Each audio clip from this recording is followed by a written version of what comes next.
फरक पडलाय हे त्या ताईच्या तोंडूनच ऐकावं तुम्ही. ताई तुझं नाव सांग. गौरी राहुल मस्के. आणि तुला हे मी कशासाठी अमृत ज्यूस दिलं होतं? पांढरे चट्टे होते.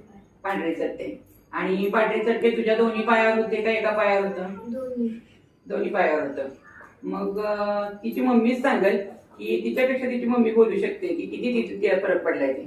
ताई तुम्ही सांगा की तिला किती फरक पडलाय? आम्ही हे ज्यूस चालू केल्यापासून तिला जवळजवळ 50% फरक पडलाय.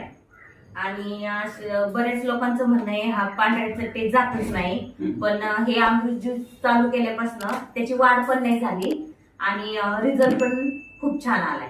म्हणजे एका पायावरचं उजव्या पायावरचं तर पूर्ण गेलेले आणि डाव्या पायावर आहे ते प्रमाण कमी कमी होत चाललंय. ठीक आहे.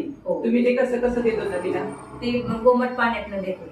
5 ml. हो 5 ml. 5 ml सकाळी, 5 ml संध्याकाळी 5 ml. बरोबर का नाही? हो. म्हणजे हा रिझल्ट बघून तुम्ही समाधानी आहात? समाधानी आहे.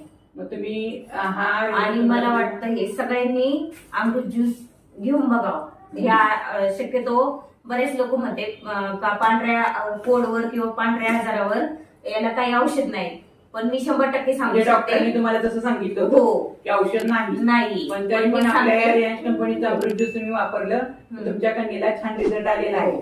तर हर हर रियाज घर घर रियाज, हर हर रियाज घर घर रियाज.